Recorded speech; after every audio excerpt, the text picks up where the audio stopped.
نبی اکرم شفیع اعظم فخر نبی آدم سرکار مدینہ محمد عربی صلی اللہ تعالی علیہ وسلم ارشاد فرماتے ہیں کہ یا تو عالم بنو یا طالب علم بنو، یا علم والے کی بات سننے والے بنو، یا پھر اہل علم سے محبت رکھنے والے بنو۔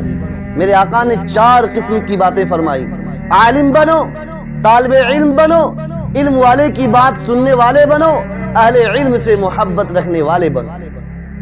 4 لوگوں کی بات۔ اور اسی حدیث میں دوسرا جملہ فرمایا کہ 5واں مت بنو، 5واں مت بنو۔ 5واں وہ کون ہے؟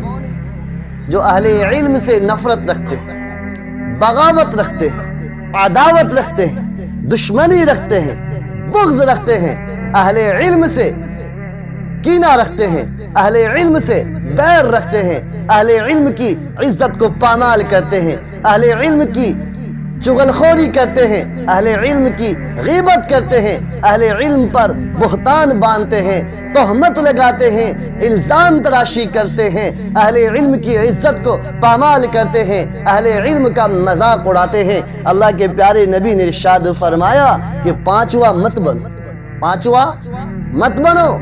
اس لیے ہم سب کو ایک بار سوچنا چاہیے کہ ہم کن لوگوں میں ہیں۔ وہ 4 لوگ جو اللہ کے نبی نے شمار کرائے، ہم اس میں سے ہیں یا 5ویں میں سے ہیں؟ فیصلہ آپ کے ہاتھ پر ہے، عدالت آپ کے یہاں ہے۔ خود سوچیں، خود فیصلہ کریں اور بتلائیں کہ سوچیں کہ میرا شمار کن لوگوں میں ہو رہا ہے اللہ کے یہاں۔